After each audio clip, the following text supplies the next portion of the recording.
The following is a Journey into Comics Network production. Ladies and gentlemen, you're listening to Journey into Comics. Brando, dude, we have a lot of Walking Dead to talk about today. We do. And it's weird because people are like, you have a lot of Walking Dead to talk about. What the shit? There was only one issue. Yeah, but did you watch the videos, by the way? Did you get to those? To finish, yeah. Yes, absolutely. Okay. I totally forgot to ask you that before we started. So Brando and I have finally read Here's Negan. We're gonna talk about that first, probably. Yeah. And then we'll end on 172 talk here, and then we got a couple little other things for you. But this was a really interesting story because you only got it in little bursts, 5 pages at a time. And to overarch the story before we kind of dive into some of the issues and some of the things we learn about Negan that maybe people don't know, to me, the thing that was kind of bizarre is I felt like they didn't end it late enough in his story. Like, I wanted a little bit more from it. And not that they didn't do a good job, but like I felt like they could have, maybe that last panel was a little cheesy, is maybe what I'm getting at. It was, but I was very happy with it. I was worried when they said that they were going to do this because how many characters in the main story, like their background hasn't been fully fleshed out. Like, I mean, you can even look at, like, they've talked about Michonne's. But we haven't got a deep dive. Well, and I guess in the TV show, they went a little bit further. Yeah. Actually showcasing some flashbacks and stuff. And which I guess you can argue like the show going into her character arc that much, it's kind of like why her character is a little bit more open in the TV show. Okay. And hence to why maybe she's in a relationship with Rick in the show. I like that. And in comparative, like, to the comic, it's like she's very closed off to a lot. But with Negan, what we have is you have essentially who is the second big bad of the story, turned anti-hero at this point. Majorly. Very popular character. And you've got to find a way to look at who he was before and bring him around to where he is when we first meet him. Very difficult task. I don't know if I would have been able to succeed at that. But I felt like that Kirkman did. Simply by making him kind of a scumbag in real life, like before everything happened. He was kind of a piece of shit. And he was the worst gym teacher you can imagine. I mean, but not the worst. Like, you can't just make him like the governor who was like an everyday, hey, yeah, I'm a good guy, a factory worker. And then now I've kind of lost it, right? Just in how Negan presents himself and how he's been characterized. You have to take good care with his backstory and its crafting and to instantly make him recognizable, at least. Like, in other words, like, yes, this world has changed him, but we get to see how that world changed him, and it wasn't really the world changing him. It was the world changing and other people not being able to adapt to it like he was. Yeah, he kind of, we can, really dive into this a little bit. So to kind of go and kind of build these blocks, we find Negan is this gym teacher.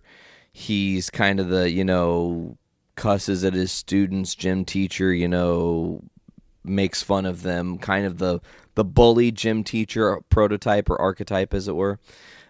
He also has a wife. who he finds out has cancer. And then he immediately goes and fucks his mistress and tells her that his wife has cancer, which makes things even more complicated. She tells him, "Get the hell out of here. Oh, it's over. Yep. And then You're a piece of shit." And he goes, "It took you that long to figure it out, huh?" Yeah, he's like, "Wow, great. Finally arrived, have we? Like, thanks for finally joining us at the Negan shit show." And then his wife is it's really bizarre because it's like she knows. She's known the whole time, maybe. And she goes, it took you. Well, like, because he says that he broke it off. Yeah.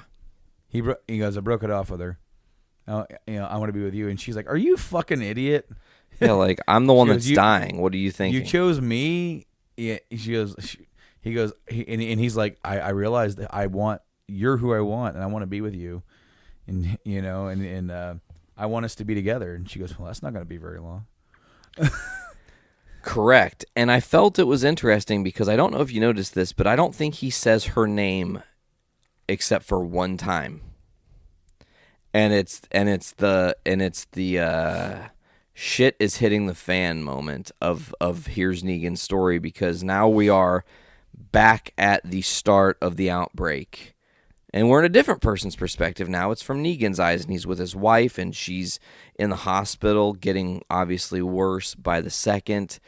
The doctors are like... Oh, go ahead. He is the second characters so far in The Walking Dead whose story started in the hospital. Rick. That's kind of a cool little dichotomy there. Yes, it is, very much so. They're way more similar than we realize.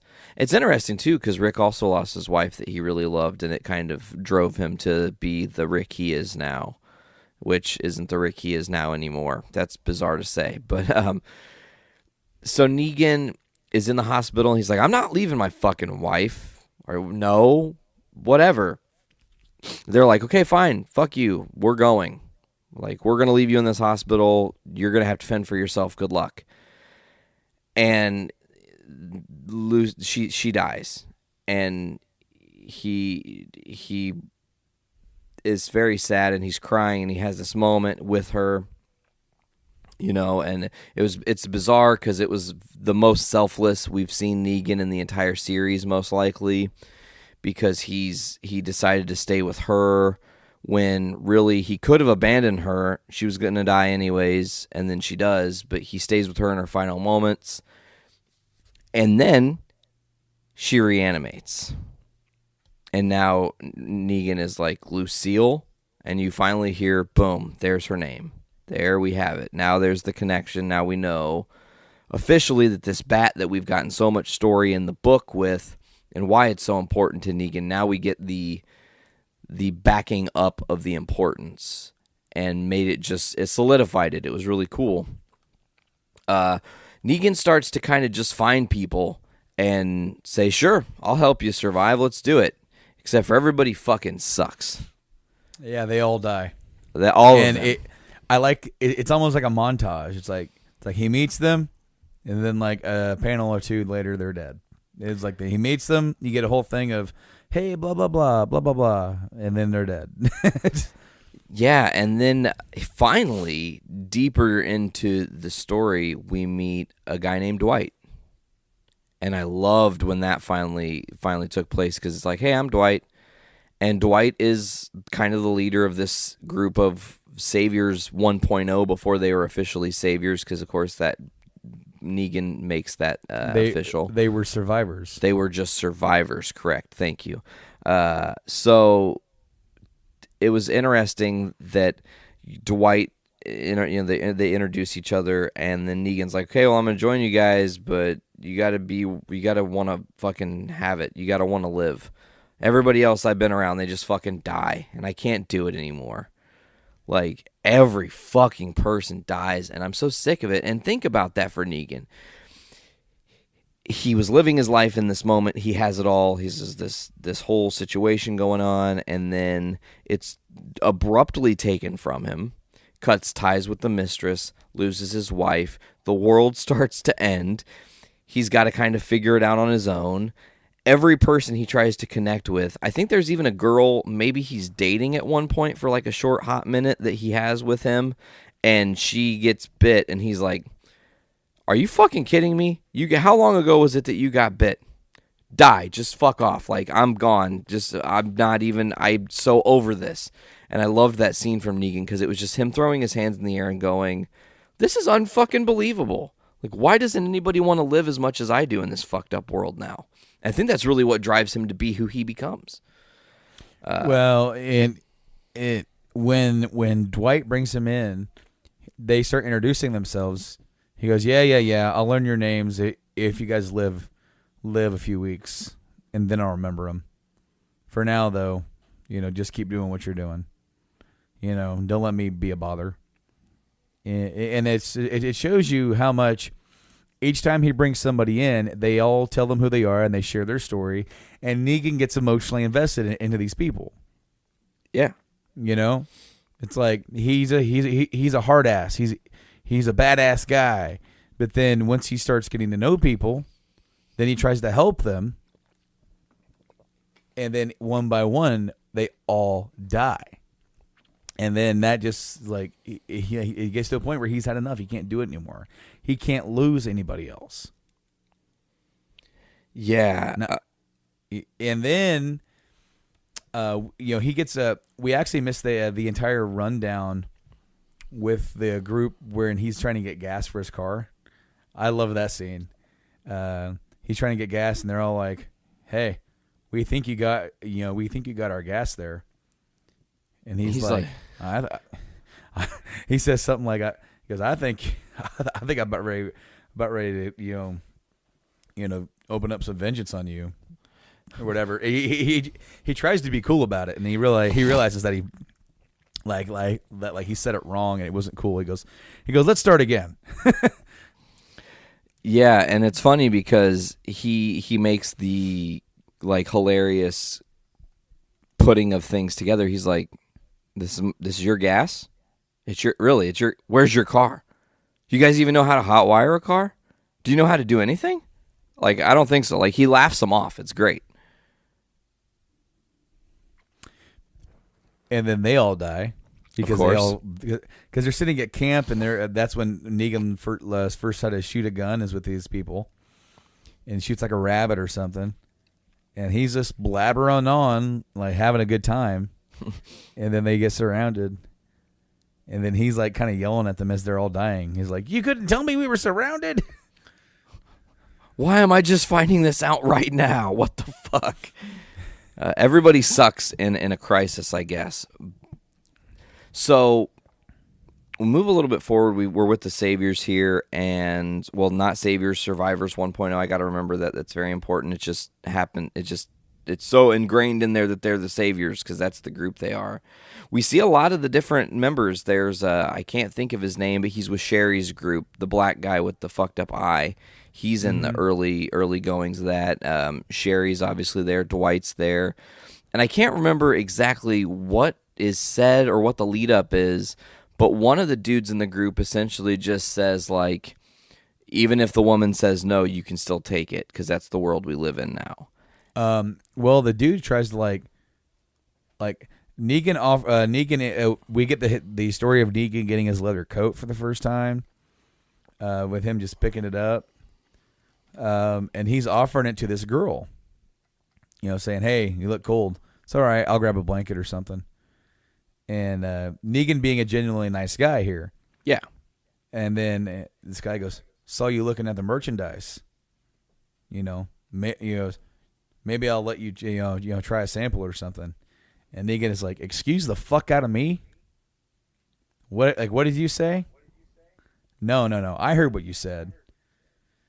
He's like, "Don't even say shit because I heard what you said, and I know how you meant it. And that shit's not gonna fly around here now. You understand? I'm the guy in charge." Basically, Negan slowly starts taking charge of Dwight's group, and like how that ends up happening is just like people see him surviving, being a badass at doing so, and therefore when he's like, "All right, let's go, follow me." And he just does it. and everyone starts following him. And there's even like this. There's even a panel where Dwight's like bitching about it to Sherry. Oh, so he's in charge now? She goes, "Whoever said you were in charge? Somebody has an idea, and we all agree to it."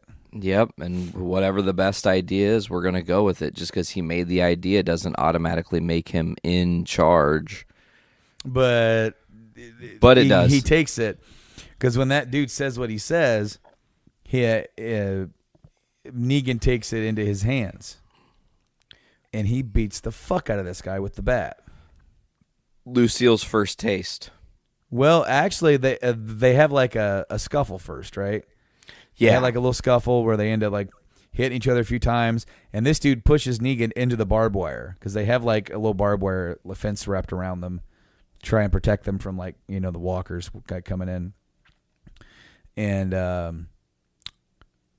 Negan like pulls himself out of the barbed wire, grabs the bat, and then proceeds to beat this guy's brains in.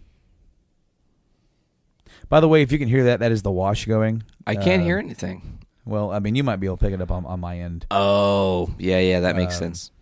Just so you know, I mean, podcasting, laundry, it's all a part of the day here at good old Studio B. But that's life with a toddler, man. Hey, you got to do laundry sometimes. But yeah, we get to see Lucille's first victim. Well, I guess he's beaten up a few people with it. But has he actually bashed a dude's brains in like this? No, this is his first soiree into vampire bat, I think. I absolutely love the writing for Negan here. Because then, like, he's starting to say something. And then he stops. And he goes over, rips some of that barbed wire, and wraps it around the bat. Which is actually the very first panels of the book.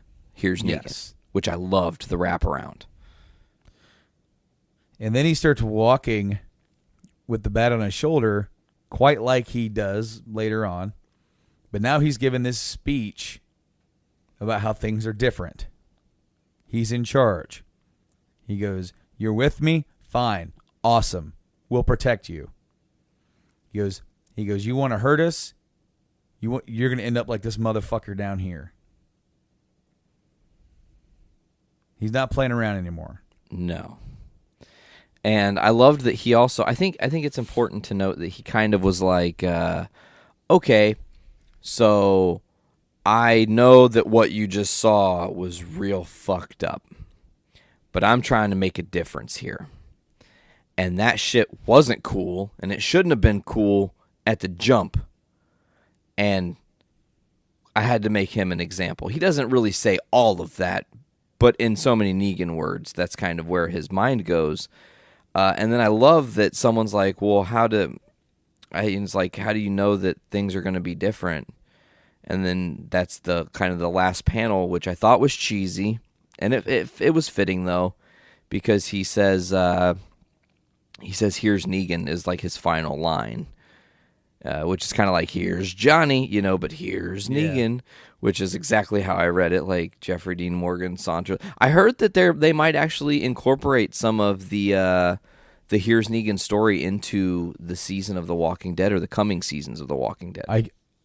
I cannot wait for that now. Now that I've actually read the story all the way through, and I've seen what it details, I would love this to be a full-on hour-and-a-half special like we got with Morgan, was it two seasons ago now, where we had that one episode that took an entire break from the entire story just to tell us his story from when he stopped being goofy, crazy, and his rehabilitation. I would love for them just to take us on a ride with Jeffrey Dean Morgan playing Negan, and we get to see the entire arc of this. We get to see this entire book played out in like an episode. God, that would be radical.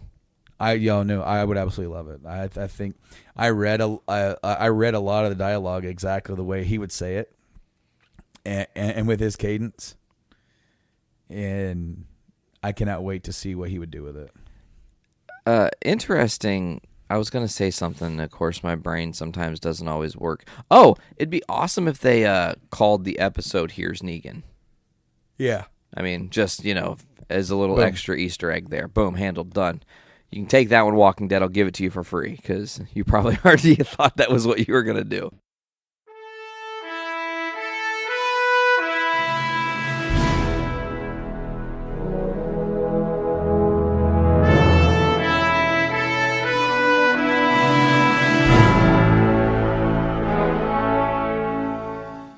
Good evening, ladies and gentlemen, and welcome to another episode of the Puhr Report. I am your host, Andrew Puhr, and I want to thank you for joining me. So this is Pence's trip to Indianapolis, which occurred for the Indianapolis Colts game, which was on Sunday. For those of you listening, it was a few days ago. While I was recording it, it was yesterday. So Vice President Pence had planned on going to Indianapolis to see the Colts play and to see Peyton Manning get his number retired as part of the halftime show. So he prepared this, had his whole team come out, or like his whole, not the team, not the Indianapolis Colts, but had the whole Secret Service come with him and do the sweep of Lucas Oil Stadium, had all of his staff and everything, stayed up in a hotel overnight, flew him all the way from, I think at the time he was in Las Vegas, flew him from Las Vegas to Indianapolis, did all that and stuff. He was able to praise on Twitter that he was going to the game to support one of his hometown proud people because, as all of you know, before he was vice president, he was the governor of Indiana. So he goes in saying, do this, and then the national anthem came. And for those of you who know, Indianapolis Colts were playing the San Francisco 49ers. And the 49ers were the first team to kneel for the national anthem, starting with Colin Kaepernick about a year ago. So by doing this, Pence stated the fact that, like Trump and Pence had talked, that he was, if it came up that anyone kneeled for the national anthem, he would leave. So, lo and behold, he went all the way there, sitting in his nice booth up at the top, and none of the Indianapolis Colts players kneeled, but as expected, a handful of San Francisco 49ers players kneeled during the national anthem. So, him and his whole team got up, walked out, and left, and then put on Twitter how the president and I will not allow this behavior to happen. The players and everyone should respect the flag and our troops, and made this whole big statement and turned this whole event he was going out for into just a stupid political stunt.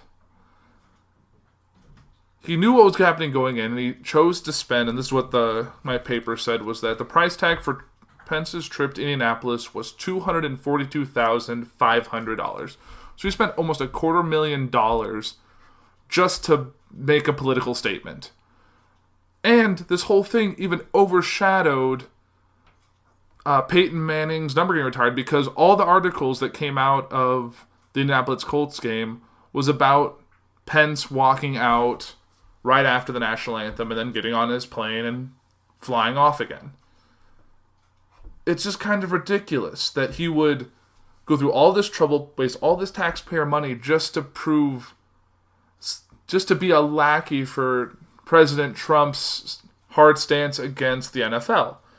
And this isn't even the first time that Pence has done this. He pulled a similar stunt when he went and saw the Broadway show Hamilton in New York after Trump was elected. And everyone knows that administration has a strong stance on immigration, and the governor has made a lot of statements while he was governor about homosexuality in the state of Indiana, and there was that whole issue with businesses had the right to refuse to do like weddings or services for people of the homosexual nature.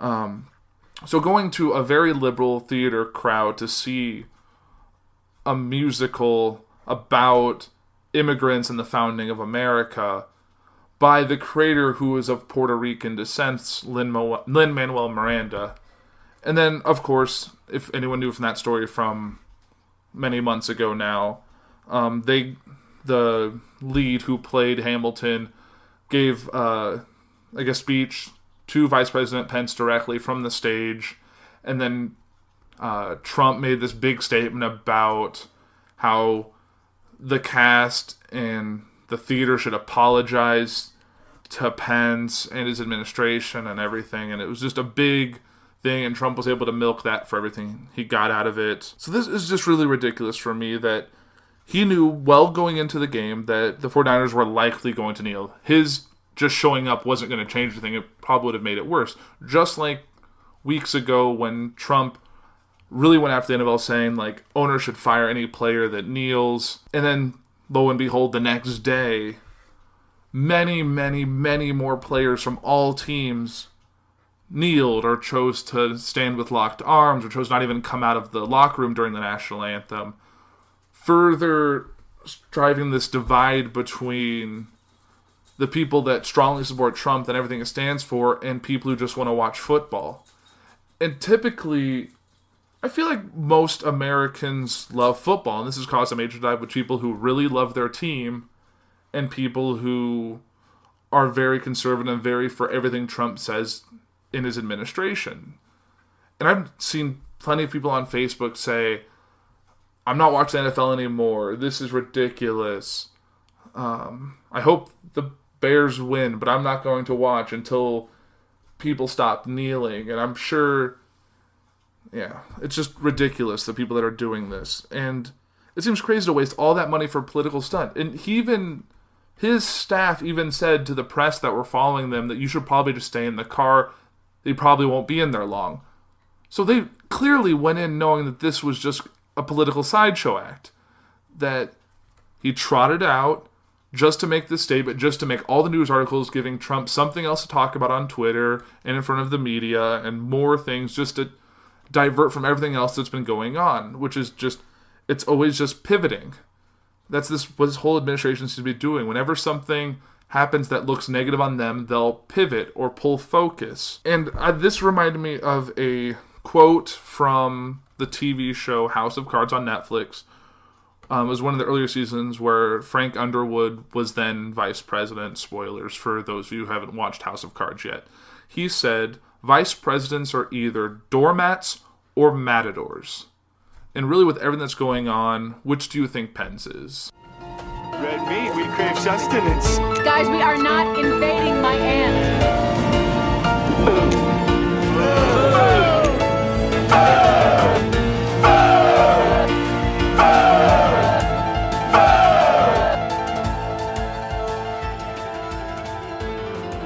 I love the Raw story. What's up? The Raw story. Oh, yeah, that's actually a great thing because you're a foodie. You're watching a movie called Raw, you were telling us. Yes. Not where my mind went at all. I'm scrolling Facebook. You and Keith Evans we're both in the same boat. Did you think she was watching wrestling? Fuck yes, I did, and I panicked. Dork. I panicked. I was like, oh my god, Lauren could be on Journey into Wrestling with us. Shit, I have to make that happen. And I went to comment like, girl, you got to get in on some wrestling. And I saw that Keith Evans had been like, wait, you watch wrestling? And then her comment was like, no, it's a movie. And I was like, crushed. Damn it. I was so certain. We were going to nerd out. I saw that post and I was like, ooh, I bet Nate's going to think she's watching wrestling. I did too. I was so excited.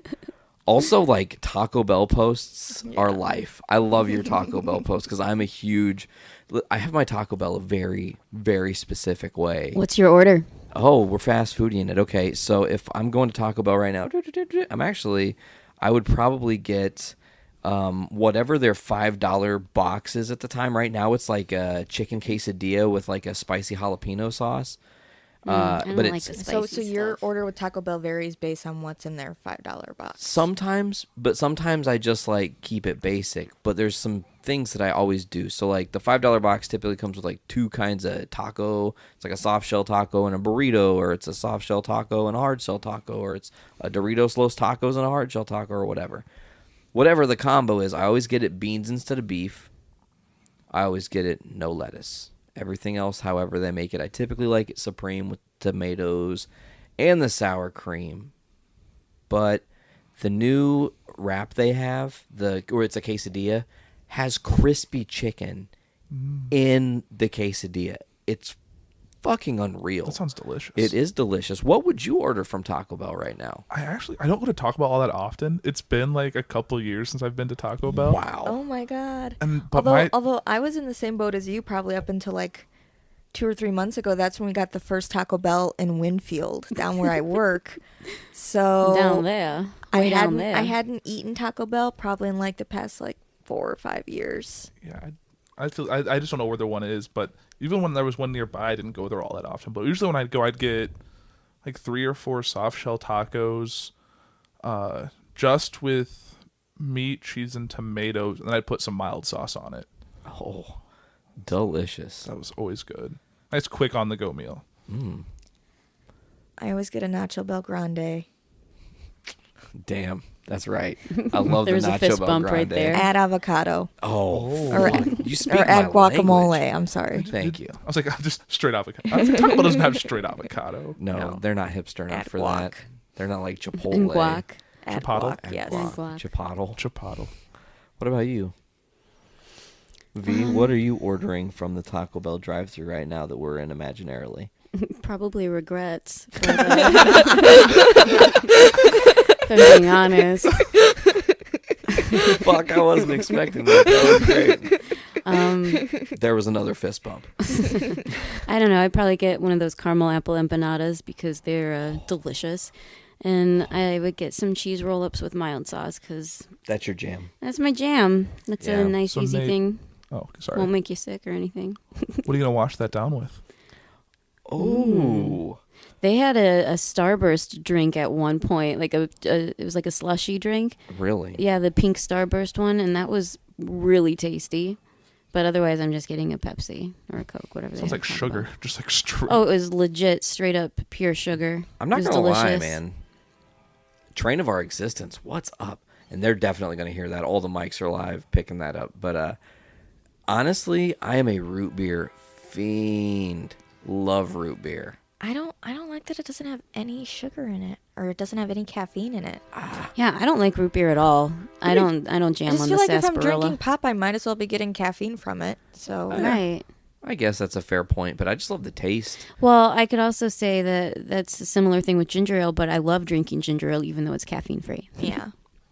Yeah, see, so there are To each his root own. beer people and there are ginger ale people, and I am a root beer person. What are you, AP? These two are ginger ale people. I'm a Looks root beer like. person. Yeah, hell yeah! Another fist bump. I have Wow. officially fist bumped the entire group of foodies today. Nate's just a fan In of the fisting first today. 7 minutes. Wait, what did you just say? Did you just say I'm a fan of fisting? I said Nate's a fan of fisting today. Dick move. Not cool. Warning, Podcastrophe imminent. This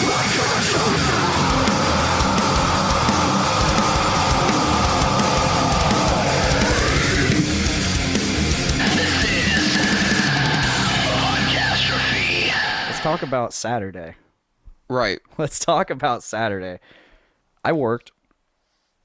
I had a fun working morning where I only got 4 hours of sleep. Actually, I didn't have to go in at my normal time, which was 6. I went in at 8 and I worked till 12. So short shift, whatever. Very short. I thought I would get to sleep in, but still only got 4 hours of sleep, whatever. So I get off work and I immediately go eat lunch with my dad. Blah, blah, blah. Go home real quick, take a quick shower, come straight here because I thought we were leaving at 3. Yeah. There was a little bit of miscommunication. So we wait for our dear friend Chris Pilot, The luscious lion. the luscious lion, to get here at 3:30. And then I was forced to drive the Crown Vic, which was the worst possible vehicle choice we could have used because we spent $60 in gas. Wow. Of which I got paid only $30 from everyone else. It was an ass whooping, I'll tell you what. a monetary ass. we drive this. Nick drives his Crown Vic, and I have a Subaru Crosstrek, and what Chris has something. A Prius. Chris has a Prius, and we didn't take that. Right. What the hell? Why didn't even? I mean, I didn't offer either, but I even tried. I have even a tried. somewhat valid excuse of I can only drive so many miles a year, and I've pretty much used those miles this year. God damn it! And I still have a couple trips that I need to make. Apparently, one of those was not to Chicago this past weekend. So we slam on up there. I'm not gonna lie. Like, if it were me driving, I would not have been able to handle what we endured quite the way you did. I'm a trooper when it comes to driving. So we got to Chicago. And what were you gonna do? Well, we were gonna go to Lagunitas Brewing Company to get some lunch and try some brews. It was apparently 2.5 miles from the venue. So it had been recommended by a friend whose opinion I trust completely. I said, you know what? I'm gonna force the crew to do it. Everyone was on board, so we went. Yeah, we were totally forced. Like so first of all, just following the GPS led us to this rickety road in a really bad looking part of town, and we could see a building. Looking part. Let's talk about the other senses. We're the getting other 5 senses. We're gonna get there. And you could see off in the distance, a huge warehouse that had Lagunitas written on it. But like, how the fuck do we get to that building? So we're following the GPS. Because it took us to a dead end. It took us to a dead end, and then so we're driving around in circles. We can't figure out what to do. We eventually find two people that go driving down what we believed was a one-way road. So we just followed them. We're like, well, fuck it. If they're gonna get hit, then they're gonna get hit, not us. YOLO. So we follow them, and then we go driving all through this neighborhood where there's people parked in the middle of the road. And I'm not joking, folks. I'm talking about there's people parked on the side of the road, and then there's enough room for like one car to drive down the middle. But then some people were just parked in the middle of the road. Yes. People just hanging out on the porch. We saw people selling stuff out of their cars. When we finally get to Lagunitas, pull up to the side of the building in a terrible looking part of town. We jump out, almost step on a heroin needle. And it sounds like just some silly joke, but it was totally there. Yeah. So and we see a sign says, "Hey, entrance, whatever." And so we start walking around the building, discover there's nothing over there. So we turn around and we go the other way. Where it looked like there was some kind of event going on. Mind you, this whole time, Jess, one of the people that's with us, had twisted her foot really, really bad earlier in the day. I thought she broke her foot. So she's limping up and down the road. Yes. We're just lost trying to figure out what the fuck we're doing. We eventually find what we believe is an entrance. We go walking up, and before we get too close, there's a gentleman sitting in a chair, and he says, "Sorry, guys, we're closed today." And we all just kind of look off to the side a little bit, look up at the sky a little bit, just totally baffled. Yeah, because I heard stuff going on in there. There was music being played loudly. Yeah. It was like there was a special event going on, like a private event. But they were closed.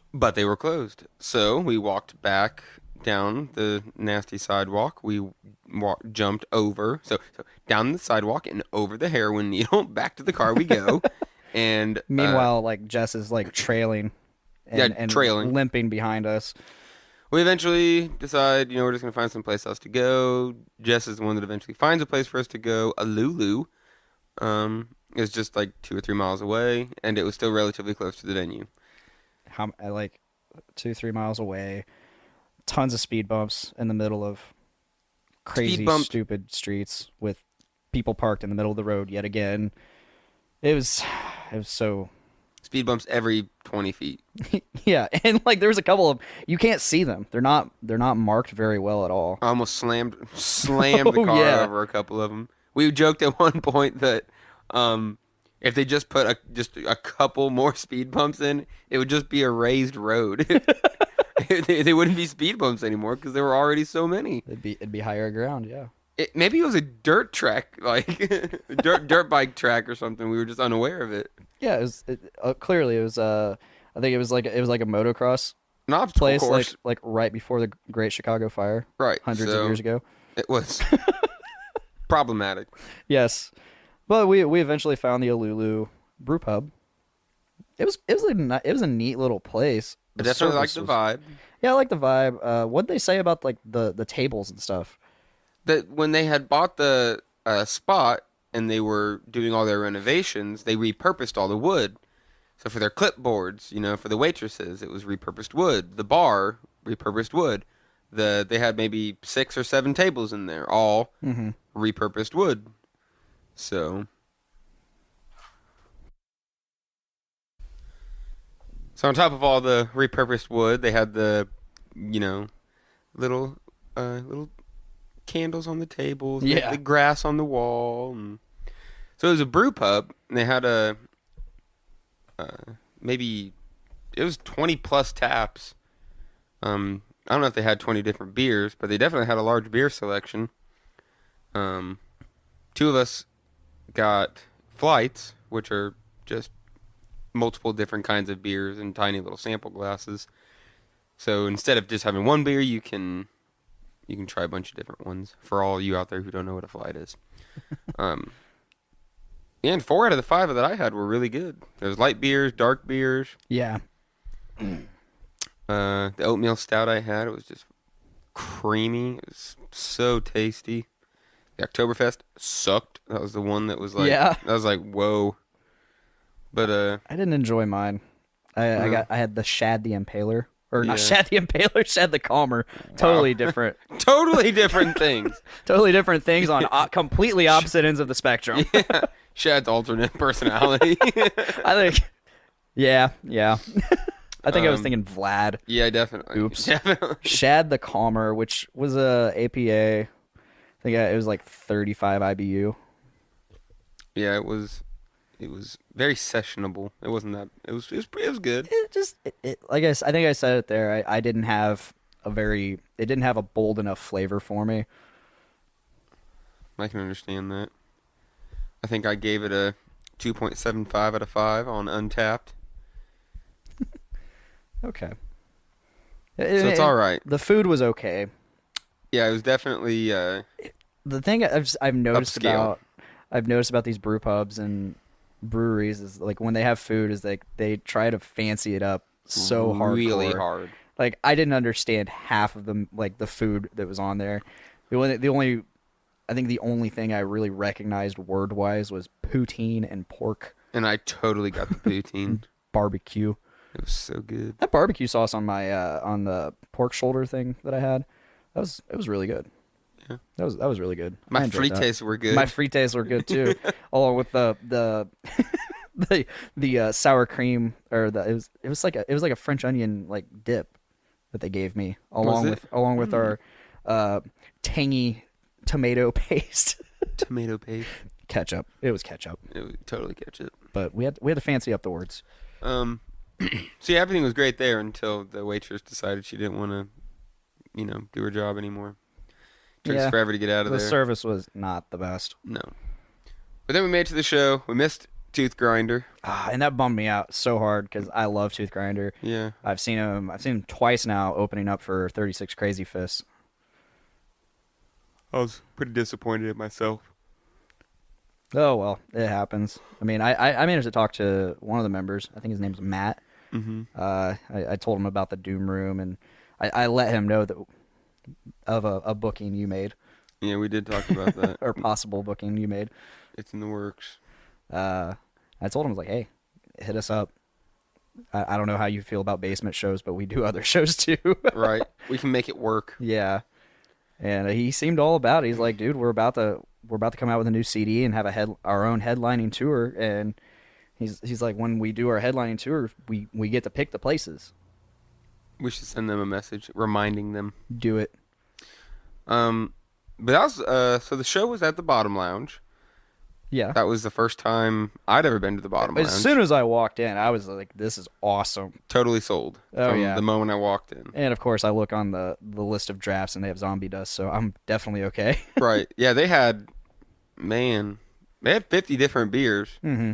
And what was the beers that you were really into? The Pipeworks. Yeah. Yeah, I got the Ninja versus Unicorn.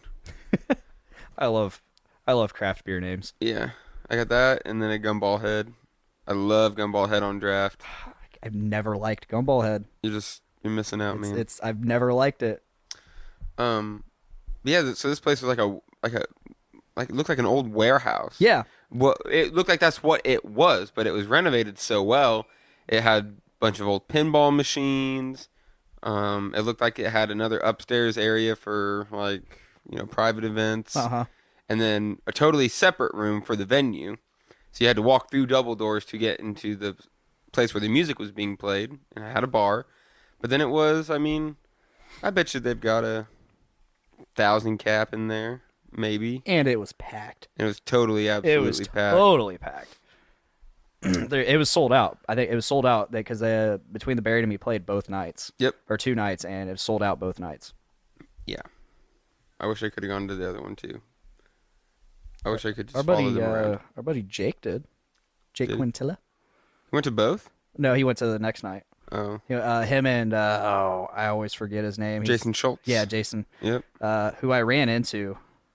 I ran into him at the Walk Among Us show about a couple weeks ago. Yeah. Like my weekend of podcasting, where I recorded Journey into Comics episode 156 and Podcastrophe episode 4. Like, we went to the Walk Among Us show that night, and he just showed up. I was like, oh shit, I know you. That's cool. So Jason's awesome. Like, yeah, I sat and talked to him for a little bit. Those guys in Minds Horizon, they're great dudes. They are. They're one of my favorites. Great dudes, great music. Check them out. Minds Horizon. Plug. Hashtag plug. Hashtag plug. So Periphery. Yeah, so Periphery. Okay, story. I think they're going by Polyphia nowadays. Story behind this is story behind the laughter is our friend Nate. We've talked about Nate on some of the other podcasts. Myself and Brandon from Journey into Comics, Journey to Wrestling, Game Addicts podcast. We work with Nate, and he's hilarious. He says bro like it's a period in a sentence, and he's just a fun guy. Well, he was there. He managed to score a ticket for $60. That's not too bad. Yeah, he said there were people offering for $120, $80, some all kinds of way up there. But he managed to score one for $60. And so I see him there. I'm like, oh fuck yeah, Nate made it. And after we watched Polyphia, we're hanging out in the bar area and drinking some beers. I'm checking my Snapchat. I see in the Snapchat stories Nate posted. And what I see is a Snapchat video of Polyphia, but instead of saying Polyphia, it says, he captioned it, Periphery, in all caps. And we were sure that it was just some really clever joke. Maybe you guys. So I immediately knew. I was like, oh man, come on, Nate. He doesn't have any idea. He had no idea. So we go back in right before the Contortionist plays.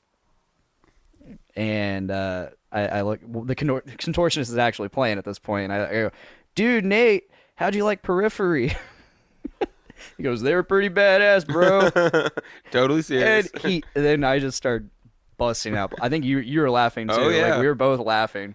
And he did not get it. And he's like, what, bro? Okay. What's up, bro? What's funny? What's so funny, bro? And I was like, dude, that wasn't Periphery. He was like, oh, what? Who was it? I was like, that was Polyphia. Oh. My bad, bro. But then we watched The Contortionist, and they're always badass. Totally awesome. I dug them a lot. I saw they just came out with a new CD, didn't they? They sure did. Clairvoyant. Yeah, I'll have to check them out. They recently. Okay, so have you heard of Nail the Mix? No. It's this service where mixers and producers and recording studio people they can get tracks, like the actual studio stems from bands, They had it for Machine Head, Meshuggah, all like that shit, and they're the actual stems, and you get to mix it yourself. You get to mix the song yourself. Right. And they have, it's a month-long thing. It's every month. It's a subscription service, so you pay monthly. You get that month's stems and every month's stems before that. So whatever songs you want. And then throughout the month, you have like these classes or these live streams where you sit with the actual producer of the song, and they'll go through their process of mixing it and answer questions. And at the end of the month, they actually have a contest for whose mix is the best. Yeah, our mutual buddy Dan Favors has been doing that. Yeah. I did it once. I didn't. By did it once, I mean I downloaded the stems and I didn't participate in anything else. Oh, but I went into it thinking, oh, cool, I can get these stems and just have all the stems and just remove the vocals and do vocal covers. Right. It is in the contract or the agreement that you cannot use any of it. It's just for mixing purposes and learning purposes. Damn it. The whole point of it is to have these professionally done stems, and so you can see how much easier it is when you have professionally done stuff to work with. Right. And it's so much easier to learn. It's so much easier to like if the band you're recording puts out like an awesome level of professionalism and all that shit, you're gonna have a much easier time. I mean, I think that's pretty cut and dry. You should know that anyways. But this coming month's Nail the Mix is The Contortionist. Is it? Yeah, I can't remember what song, but I just thought I'd mention that. Nice. Well, I guess plugging Nail the Mix. Anyway, Plugged. Hashtag plug. So, go on. Let's hear yours. Really like The Contortionist. Seen them a couple times. I think we talked last time about how we'd seen them at August Burns Red. Red. Which was my first time hearing them. Ever? Yeah. I was happy he busted out some of the heavy vocals. He doesn't really do that very often anymore. So, and then, without further ado, Between the Barrett and Me came out and just slammed right into Colors. They played the whole thing front to back, and I've, like I said, I've seen no stopping. That's Nope. I mean that album was meant to be played straight through. Yep. So much like Parallax, I think. Yeah. And I'm not familiar with Colors. I think there's only 2 songs on there that I'm familiar with. No, 3 songs. Prequel to the sequel, Son of Nothing, and White Walls. Mm-hmm. So when Son of Nothing came out, I was like, I know this one. Okay, here we go. I was stoked. I was like, finally, familiarity. It was the best thing ever. Been waiting for that moment for so long. And I've wanted to listen to that album, but I never got around to it. So when I saw that this concert was happening, and then I eventually was going, I made a decision that I wasn't going to listen to it. I was going to experience it live. I was going to experience Colors for the first time live. And I was not let down. Yeah, it was just not I'm weird. Like, I'll sit there in the middle of someone's set, and there's always that tipping point where I'm like, all right, attention lost. It's time to move on, guys. And just didn't happen. Didn't come. Never comes. It's happened sometimes when I've seen them in the past, especially when they're playing like Coma Ecliptic, when I saw them do that the whole thing through, I'm just like, man, this is getting a little drug on, perhaps. Yeah, but not Colors. Not Colors. Coma Ecliptic's not like one of their amazing albums, I would say. I don't know. I haven't listened to it. I've listened to it a shit ton, and I like it more than I like a lot of albums. Mm-hmm. But it's not exactly how I like my BT Bam. Yeah. I like my BT Bam. There's no screaming in that album, is there? There's some. Okay. Maybe 30 or 40%. Oh, okay. That's that's why it was such a refreshing thing to see him do 80% heavy vocals. And I mean, I don't consider. I never thought about like I'm gonna do vocals like him, but he's such an inspiration to how I do vocals. I remember years ago. I heard it. I was listening to Between the Buried and Me, and then at some point, I think I was listening to Parallax 2, and then at some point, one of your Weed B tracks came on my shuffle, and I heard it. I was like, God damn, the influence is definitely there. Yeah, I don't mean for it to be there, but it just happens. It just happened, yeah. Yeah, I remember throughout the set, I was like, I wonder where we are in the album because I don't know it.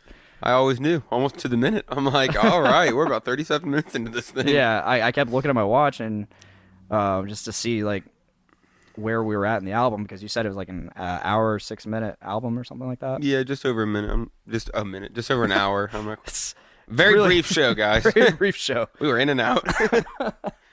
Yeah, so like I kept looking at my watch because I was like, oh, I wonder if not that I wanted it to be over, but I was just curious as to where in the album we were. So I was really shocked when White Walls came on, and I was like, oh shit, we're here. We're at the end. You just weren't ready to be at the end. No, I was not. They could have just kept on going. For some reason, I thought, because Viridian comes right before White Walls, right? Mm-hmm. For some reason, I thought that was a much longer song. It's only 2 minutes. Yeah. I looked. And wow, I did my Wikipedia while I was there. I think during the set, I was just looking at, because White Walls came on, I'm like, what? I could have swore like sense. Viridian was like 10, 15 minutes long. But nope. So yeah, White Walls came on. That song kicks your ass. All the way through. That song kicks your ass. Then they went off the stage. Yep, for a minute. For a minute. They got their little breather. And of course everybody's chanting BT Bam, BT Bam. And yeah, so it was magical. I remember you commenting on the people clapping. Yeah. Which is fun because like they weren't even like encouraged to clap. They just did it. Yeah. Like, those are the fans. The people that are fucking. I mean, if you're going to see Colors, I'm guessing you're a fucking fan. Oh yeah. You're not just like sold out show. Yeah, you're not like you didn't BT stumble Bam's into playing. the show. BT Blame's playing. I'll go check them out. No, you're there for fucking You're Colors. dedicated. You bought the tickets the day that they went on sale because probably the day they sold out. They did. the first show sold out day one, and then they decided to do a second show, and that one sold out within a day. Yeah, I remember I was sitting at the mall waiting to get my haircut, and I was just scrolling through Facebook, and I see Cody. He's like, "Fuck, the Chicago show for BT Bam sold out." I'm like, "Ah, fuck, I was gonna go to that." And he's like, "I guess I'll just go to the Cleveland show." Right. So he went to the Cleveland show, but no, I remember texting him. I'm like, "Hey, dude, I don't know if you got tickets yet or not, but it's sold out now." And you're like, "I have 4."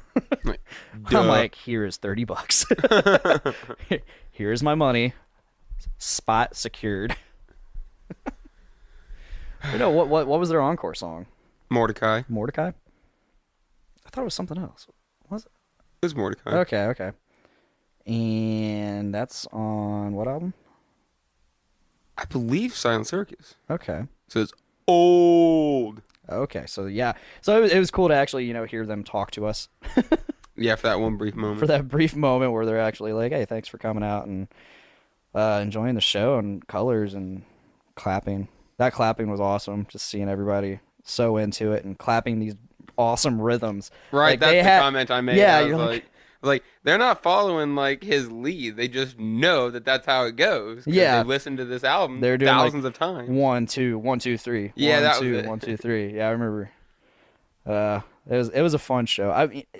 I wish I knew the material better because I probably would have enjoyed it way more.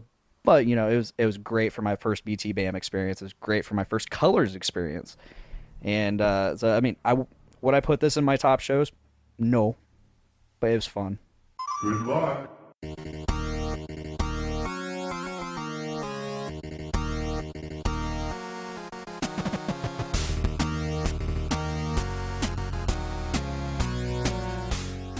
Hey everybody, welcome to the Game Addicts Podcast, the show where we talk about the modern and retro video games that we play and collect. I'm your host, Brando, joined at the hip today That would suck, wouldn't That it? would be odd. That's a little awkward. Is this podcast player too, Mike? How are you? Pretty good. How you doing? I'm doing great. This is episode 50. Yes, it is. Pretty Big 5-0. Oh man, it's a great milestone to hit because some podcasts don't even make it past episode 10. They start, they lose their steam. You know, this is essentially the podcast I've always wanted to do, is talk about games, especially when I started collecting. Right. And of course, you and me kind of started at separate times, because you came in a little bit after me. I'm still a slow burn. That's what I'm doing right now. I got my big. I didn't have any responsibilities. I had a house. I didn't have a kid, and I had a bunch of extra money. We're working a bunch of extra overtime, and so I'm just like, oh, let's go out and spend a couple $100. It's all gone now. The OT's overtime is gone. Maybe one day it'll return in some form or another. A few there. Now, I also want to say this. We said on the last episode, so I fucked our lights up. Yeah. And we haven't got it fixed yet. So if you're on YouTube, I'm over here. So hopefully. In the dark. Oh, it's a little dark over here. We have the window open. We have some light coming in. Like the old days before we started using the lights. And multiple lights on in the room. If you're on podcast services, guess what? This don't affect you. So just you don't listen care. in and hear our sexy voices. I think your voice is sexy, Mike. Wow. This just got a little weird. Podcasts have to get weird sometimes. That's true. So we're going to talk about the Game Boy. And this is not my original Game Boy. This is the original DMG model.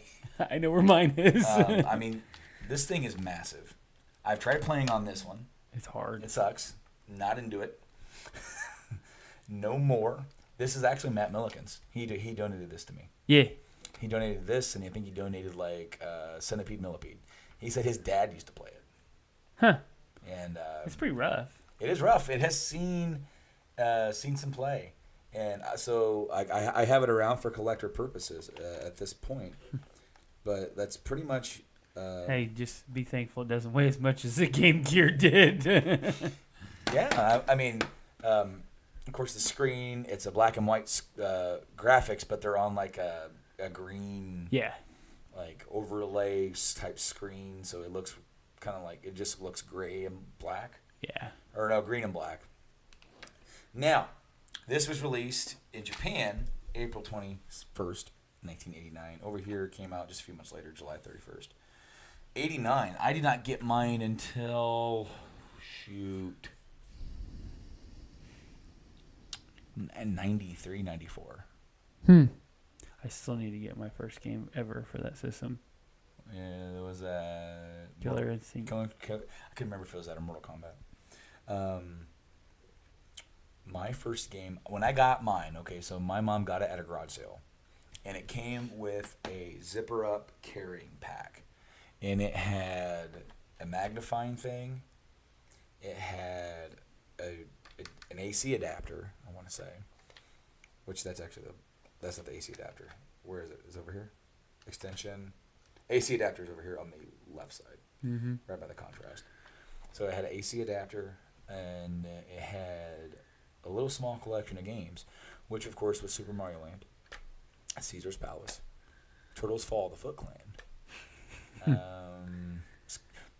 Super C. Really? Mm-hmm. So it was like, the Contra. Or no, I'm sorry, Operation C.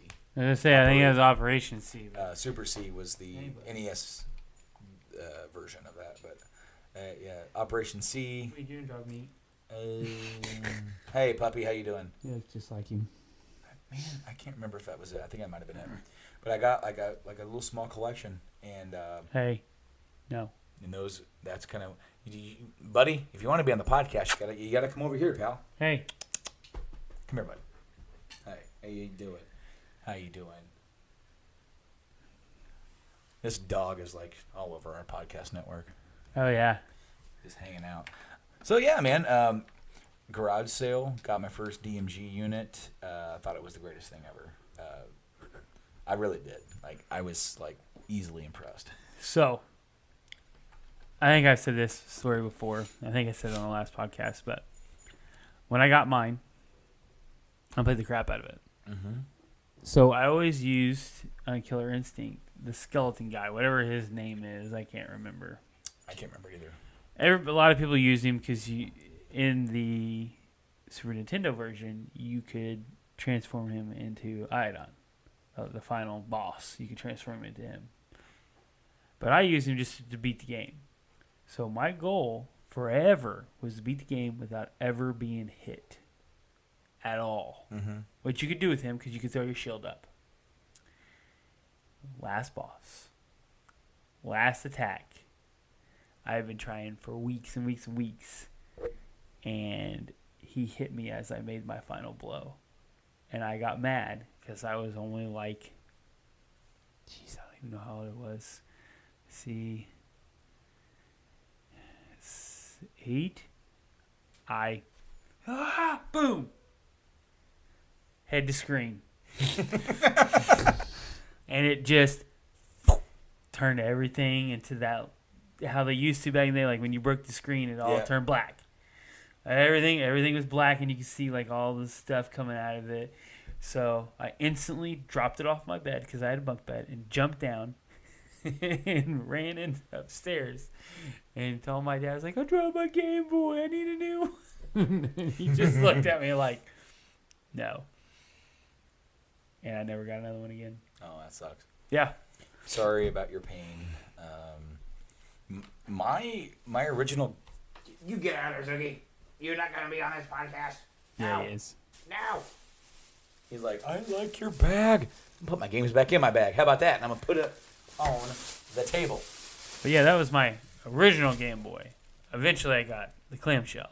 Of the Advanced? Yes. Okay, it's because I had the original model of the Game Boy, and there was... The Game Boy had a couple different revisions for the original hardware that came out. Couple. And well, because the first revision was the ones that were see-through. Yep. And they had a black one, and a yellow one, and maybe a red one, maybe a green one is as well. But I believe I had it here. Game Boy, not that one. It's up here. It's called the Play It Loud series, released in '95. Huh. So 6 years after this original model was released, they finally said, let's throw out some different ones. So they released ones, and they had as I said, a bunch of different ones. Oh, they had a white, blue, green, black, yellow. Huh.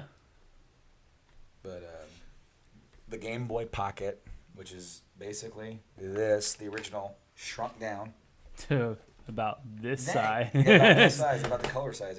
The color is just slightly larger, but the Pocket was a little bit more square. Right. I had a buddy that had one, and it ran on the original model runs off of 4 AA batteries. Holy crap! I do not miss the days of the battery. No. Let's put it that way. Now, the Pocket ran off of 2 AAAs. How you doing, Kitty? Kitty is trying to interrupt us and be on our damn podcast. How dare you? Trying to talk about the Pocket, man. If you're up here, he wants your attention because the dog's not up here. Yeah. The Pocket has a smaller link port because that was something that with the handheld that they introduced was the link cable where you can battle each other to 2-player games. Right. Which is actually pretty cool and innovative way to do that. Now, granted, you would each need a system. Right. And each need a copy of the game that you were doing that with. But you would have... the Pocket one was notoriously... It's like, hey, this is a new version of the link cable that you're going to have to then use this thing to connect to your original. Yeah. Something we had issues with... playing Pokemon much later. But then something that the Pocket did is that it actually had a real black and white screen instead of the black and green or whatever you want to call it. Here on the Wikipedia here, they call it pea soup. Yeah. So yeah, I've never heard of that term used before. However, here's one that I almost bought once. Because they had it here at our Game Exchange, which no longer exists here.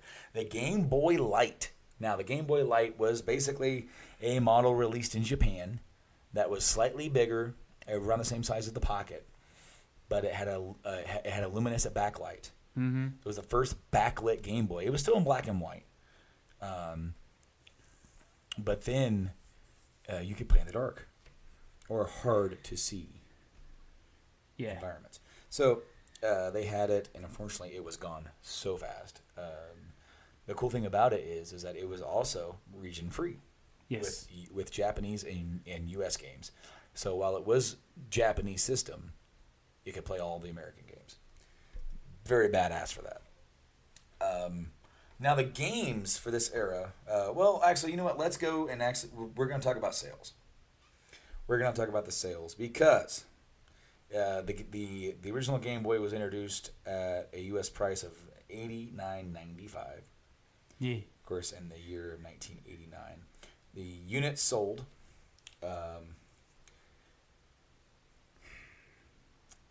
You're not going to like this. Why? All right, because this units sold worldwide, including Game Boy, Play It Loud, Game Boy Pocket, Game Boy Light, and color units. So they're all considered a part of the same system. So I knew you weren't going to like that. No. Because they don't ever show the specific sales of each individual one anymore. No. The thing with the Game Boy, with Nintendo, and their handhelds, is that they do revisions. And I'm okay with that. But it's a whole new... it's the same cartridge, but new. Mm-hmm. But when you jump from the Game Boy to Game Boy Color, to me, that's considered a whole new system because you can still play the old games on it, and it adds color to some of those games. But essentially, it is a new system. It is because the Game Boy Color model came out in '98, so nearly 9 years after the original came out. And some of the old games do take advantage of the color, like you said. But there's also games that are unique to the color that do not work on the original console. And they because the color, I'll just go through here and tell you what it says on here, because it actually says that the color, the original Game Boy, it has a custom 8-bit processor made by Sharp, considered a hybrid between Intel 8080 and the Z-Log. That's not where I got my handle from. Idiot. I know, it's Z-I... You idiot. I know. I want to see if this has color. This has... It has more. It has I just saw it, dang it. Where did it go? What are you not turning on for? Because it's not charged. That's wrong. I just saw that it has like double or triple the processing power of the original. And it has some more RAM in it. Kirby's Dream Land will not turn on in my system, my clamshell. See if you can turn on your clamshell. This version?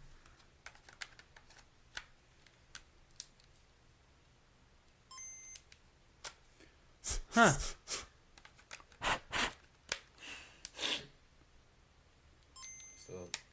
It's not wanting to work. I like how we blow in them still, and yet. What's it say right on all the cartridges? Do not blow. Is it in color? That's all I wanted to see. Oh, dadgummit. It won't play. It better. I played it not that long ago.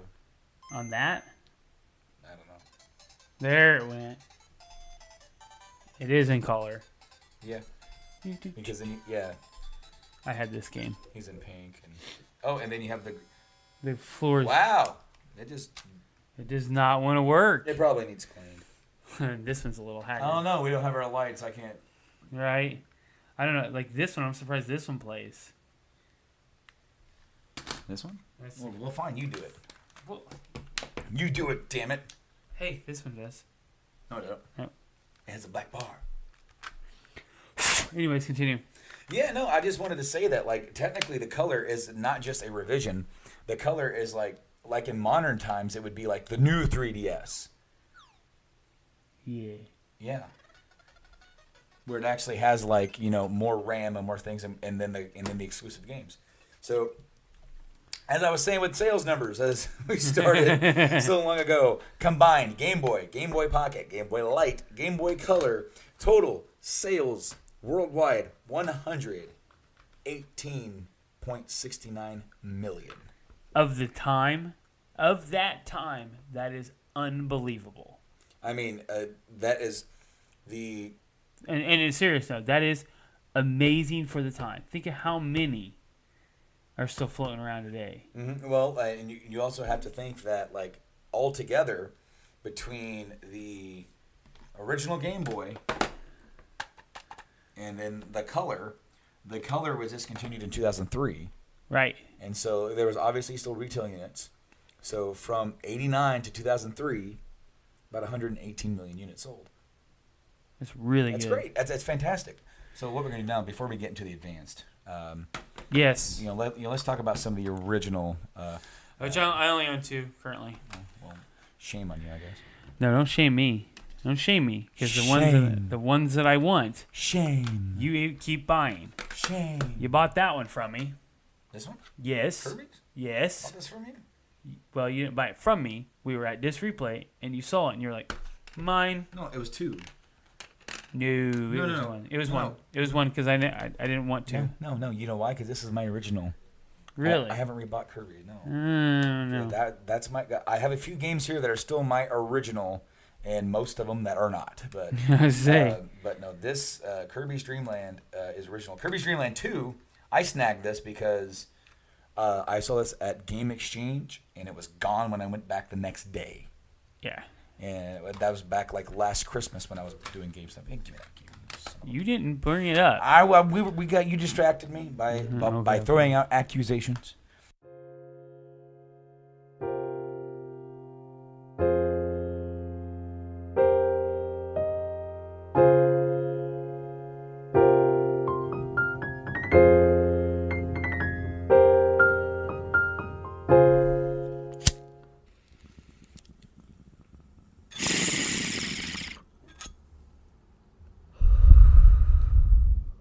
She got an axe to the face. That bitch Lizzie Borden her. Please tell me you know who Lizzie Borden is. She killed her stepmom and her dad with an axe. And she was acquitted during her trial because they thought that women weren't capable of cold-blooded murder. But, like, you can see crime scene photos from, like, the 1800s. But they're, they don't have faces anymore. That's awesome. Okay, I need to. You need to watch the Lizzie Borden thing with Christina Ricci on Netflix. It was good. I mean, it's not accurate, but it was good. Okay, I'll read about it first and then I'll watch it. Yes. Oh, Patty's sleepy. See, I wouldn't wear my fucking pants either. Because I mean, you would get wet hems for sure. And muddy. Yeah. You could have clean pants now. When you come back, you don't have to worry about your pants. This is true. But then your ankles would get all muddy. But I suppose they might anyway. Yeah. Thank goodness he had enough forethought to put the topper on his Jeep because it was not on when he left. This unnecessary diner scene with the very stereotypical diner worker lady with love like the glasses, super curly hair, and the most gigantic glasses you could ever imagine. And I bet her name is like Flo or something. Oh, he put a shirt on. And pants. He's no longer wearing jorts. That's unfortunate.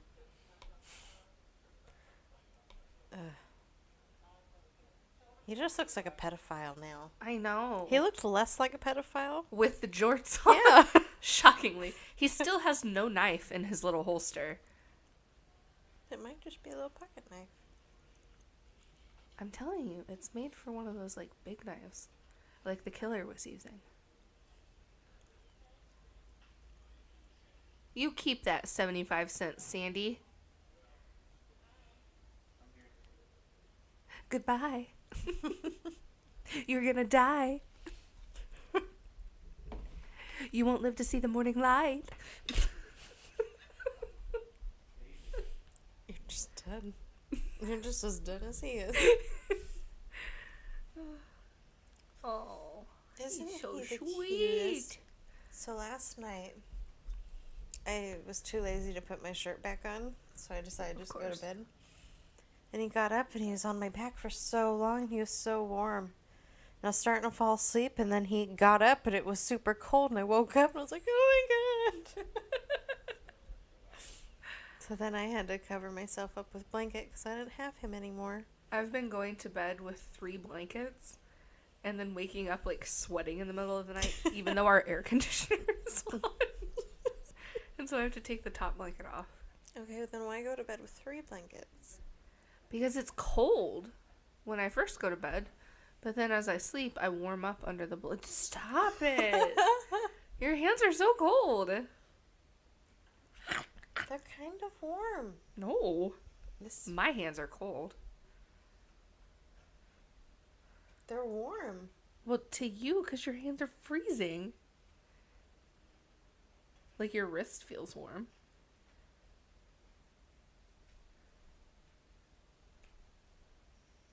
I have pants on and you don't. We've just been sitting here touching our hands to different parts of the other person's body to see if they can tell the temperature. That's not how it works. That hand is so much colder. It's like ice. I don't think hand jobs would be pleasurable for me. I mean, friction creates heat. But at first it'd just be frozen. Ew, that part would be over pretty quick. I like how the hand snuck out from behind the shower curtain, like, oh, no, definitely not. I'm just gonna make her look over here. So I can not kill her at this moment in time. Look how everyone has actual raincoats. Oh, I know. Not like a fucking Dollar Tree poncho. It's a legit slicker. Or just me, just wear whatever you're wearing and fuck it. Get wet. She has very nice legs. I will give her that. Right? They're so long. I wish I had long legs. You're just short. I know. Can you imagine if you had longer legs with the same size torso? You would look really weird. I feel like I have a really long torso compared to my legs. I don't think so. So I'm just short. Okay, well, if I were taller, that would be nice. Mm-hmm. Oh, speaking of short, I can't remember what episode it was. The one where I was wearing the thong, where my butt crack was not long enough. I think that was episode 3. So anyway. Maybe. I don't know. I bought this new underwear, and it has, for whatever reason, this little cutout in the back for your butt crack to poke out. I don't know why that's sexy, but they looked really comfy. And they are comfy. But my butt crack is not long enough to poke through the hole. So it's just my back, so it just looks like there's a giant fucking hole in my underwear. We need to figure out some way to grow your butt crack. No. I think it's so long, but nothing fits. Everything's like, your butt crack's just not good enough for me. I'm gonna be up here.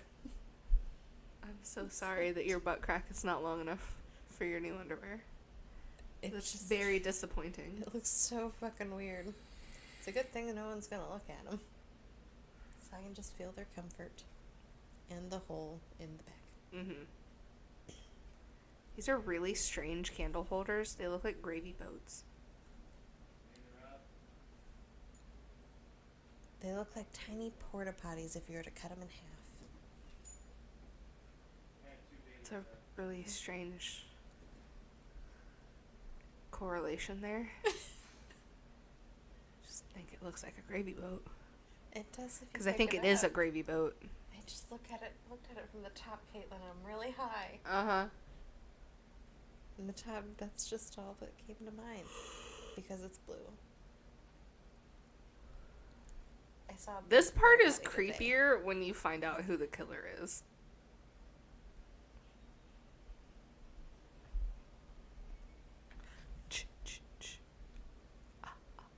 I don't know why I keep taking cottage cheese, eating a bite, putting it back on the table, reaching for it, and just doing this circle of constantly Just leave moving. it on your lap. But I don't want to hold it the whole time. And maybe take more than one bite. 2 bites. 2 bites. 2 bits.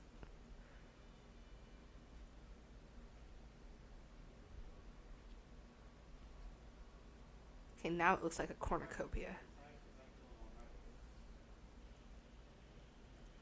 It's very strange. I don't understand the shape at all. Oh, hello.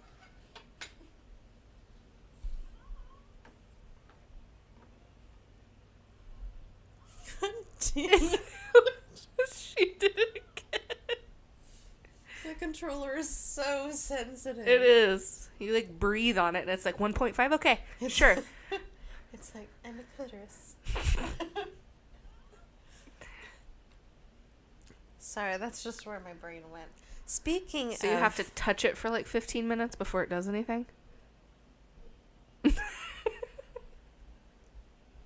I can get myself off in a minute, Caitlin. We're not all so lucky. I know what I like. So I have this new screenshot of porn to show you. Yay! I didn't really want to watch this video, but I saw the thumbnail and I was really intrigued and knew I had to get a screenshot. By the way, that is a Jesus butt plug. She's got like a fucking squid tattoo coming out of her butthole. It looks like the squid's head's gonna like pop through any second. Yep. Oh my god. Yeah, that was a thumbnail, and wow.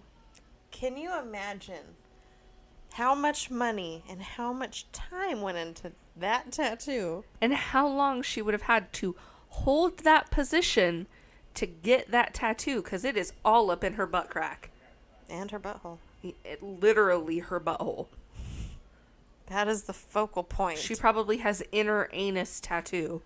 So, I wonder how much anal she does in order for her to want to get a tattoo like this. That has to be like her favorite thing. Right? But I don't think I can I mean, do it's very well done, but I will admit that at first I thought it was Spider-Man. Because it's red and blue.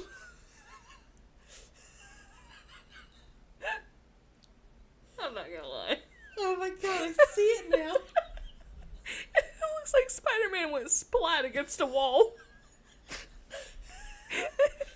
I really wish we could post this on social media so that Oh my god, everyone me could too. enjoy it. We would get age restricted for sure. Or just kicked off forever.